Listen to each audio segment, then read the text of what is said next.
Hello, I'm Shubhangi and we are going to talk about defense mechanisms.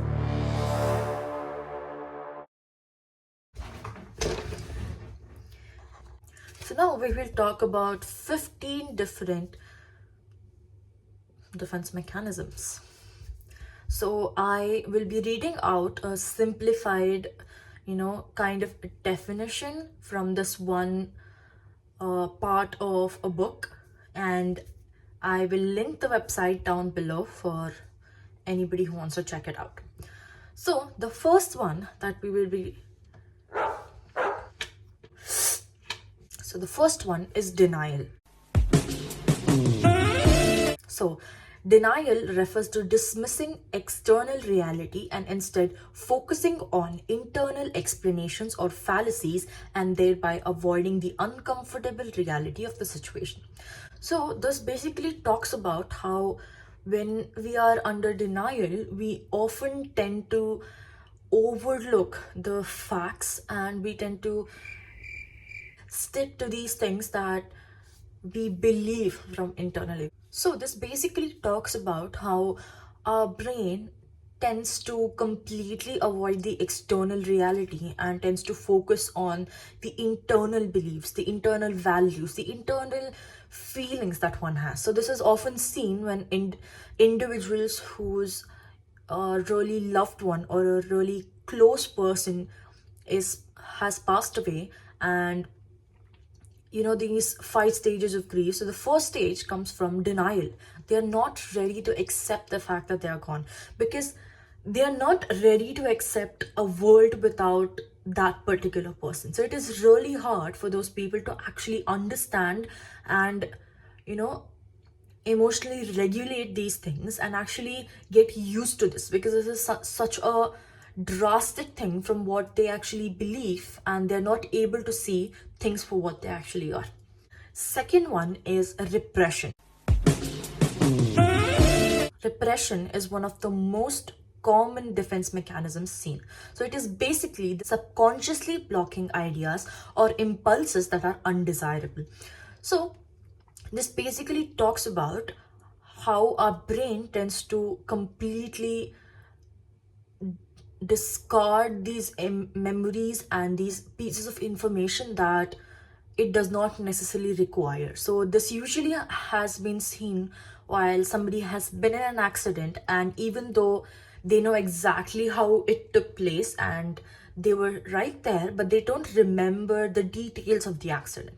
Like, they know that they took a wrong turn, maybe they did something that they shouldn't have done, but they do not remember what happened after that. So this is a subconscious or an unconscious way of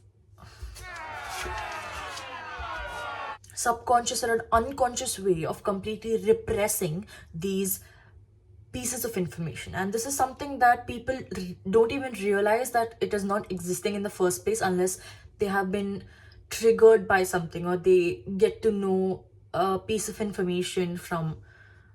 So the next one is suppression.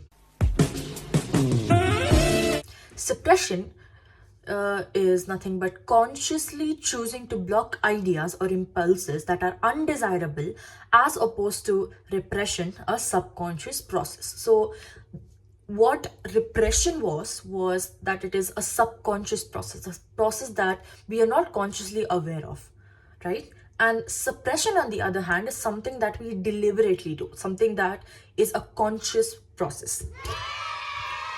So it is very much temporary in nature. Let's say I come home and I am really, really stressed about work, but my family wants to have a conversation with me. We want to spend some time with them, have, let's say, dinner with them. And at this particular moment, if I am constantly thinking about my work and the deadlines that I need to meet, it's going to be something that is not the best thing for the family at that period of time. So this is when I am suppressing the thoughts of it, suppressing the thoughts or the ideas or all the things that I need to get done with my work, and I'm only focusing on it. So it is temporary in nature, but also it can kind of be positive because you're kind of emotionally regulating yourself to be in the moment rather than not.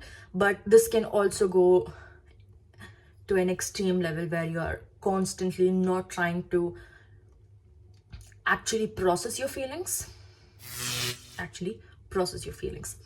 So we will talk about avoidance right now. Next one is nothing but avoidance. Avoidance is nothing but dismissing thoughts or feelings that are uncomfortable, or keeping away from people, places, or situations associated with uncomfortable thoughts or feelings.